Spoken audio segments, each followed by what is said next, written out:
বন্ধুসকল নমস্কাৰ। মোৰ অন্য এটি ভিডিঅ'লৈ আপোনালোকক পুনৰ স্বাগতম জনালোঁ। আৰু এতিয়া মই ক'ত আছোঁ চাওক, এয়া হৈছে লিখাবালি অৰুণাচল প্ৰদেশৰ মালিনী থান। মালিনী থানৰ ওপৰত ইয়াৰ ৰুক্মিণী থান হয়। গতিকে ৰুক্মিণী থানত আমি এটা শ্বৰ্টকাট ৰাস্তা বেলেগ আছে, আৰু আমি সেই ৰাস্তাটোৰ পৰা ইয়াৰ ৰুক্মিণী থান আহি পালোহি। আৰু ৰুক্মিণী থানৰ এইটো ৰাস্তা দেখিছে, এই ৰাস্তাটো মানে মালিনী থানততো তলেদি যাব লাগে, আৰু ৰুক্মিণী থানলৈ এই ওপৰ ৰাস্তাই আহিব লাগে। আৰু ওপৰৰ পৰা চাওক ভিউ, তলৰ মানে পথাৰবিলাক। এইখনেই হৈছে আপোনাৰ মালিনী থানৰ মালিনী বস্তি, মানে মালিনী পথাৰ। চাওক ভিউ।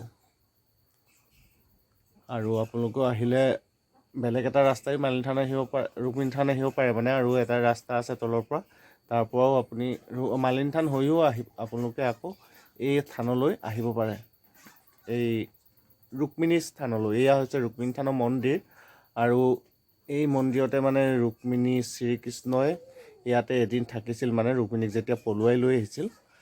গতিকে আজি ভিডিঅ'টো ইমান দীঘল নকৰোঁ, সিমান সময় নাই আৰু বেলেগ এটা কামত আহিছিলোঁ। গতিকে শ্বৰ্টকাটতে ভিডিঅ'টো বনাই সামৰণি মাৰিলোঁ।